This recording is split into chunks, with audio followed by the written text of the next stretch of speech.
feelings and interactions together. It has also been made worse, Madam Speaker, by the fact that nowadays we have schools that is designated fully for girls and boys schools. We are actually drifting away from the realities.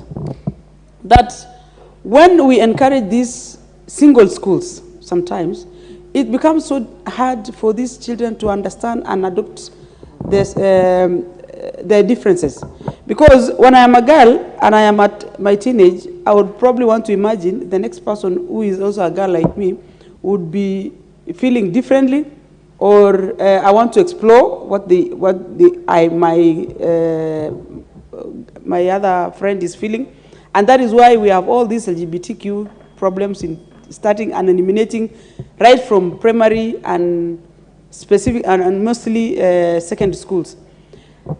This is the time that we as a society should sit up and sit down and organize our future generation. I want to thank the mover of the motion because it has been something that has been hailing the society for a very long time.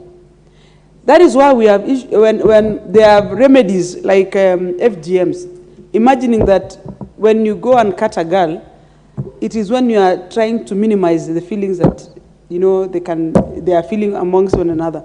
But at the end of the day, we are doing more damage because everything is psychological. And when we take this comprehensive education and make it more of compulsory in the school,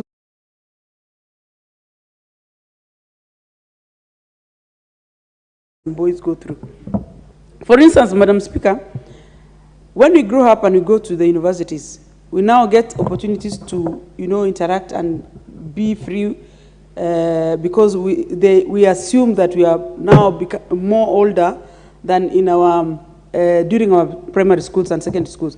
But when you don't get the proper education, especially in sex education, it becomes hard for you to adopt and understand. You might think everything that happens for, you know, because it is normal, and you end up having a lot of sexual intercourse all over the place. You contract diseases, and we are not only talking about preventing pregnancies. It is actually the diseases that is more problematic than the pregnancies, because pregnancies is a natural phenomena.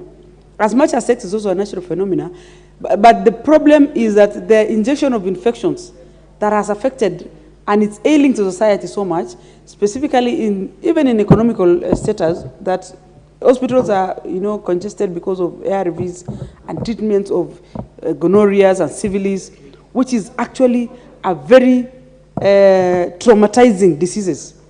And this one can also can be curbed by helping the generation that is going through the adolescence through proper sexual education in school. I also want to say, we also have young mothers, young girls who have probably, you know, just got children, probably around 18, 20 years old.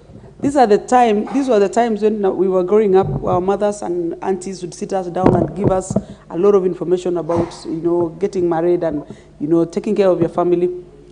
And it comes basically because sex is a component in this thing. But it would be very, very helpful if you take this thing down, cascade it to primary levels. Even when we are distributing our sanitary towels as women reps and members of parliament and leaders, we are able to get to understand and let them understand the problems that comes with all this morphology of our bodies. More so, even to the boys. You realize in the society today, a girl cannot be pregnant without the presence of a man or a boy. And the biggest problem is that, you know, when boys go through initiations, they get that, you know, the audacity and feel like they are man enough to, you know, have children or sleep around with girls. And that one also have also created a lot of problems because of late we have a lot of teenage pregnancies. And the most painful part is that when you see a girl with fully dressed in a school uniform, walking from home to school, and the society to some extent looks like it's a very normal phenomenon. It is not. We have to sit down and understand that even boys in school or in the villages should understand that the problem is not about the girls. It is also about all of us, specifically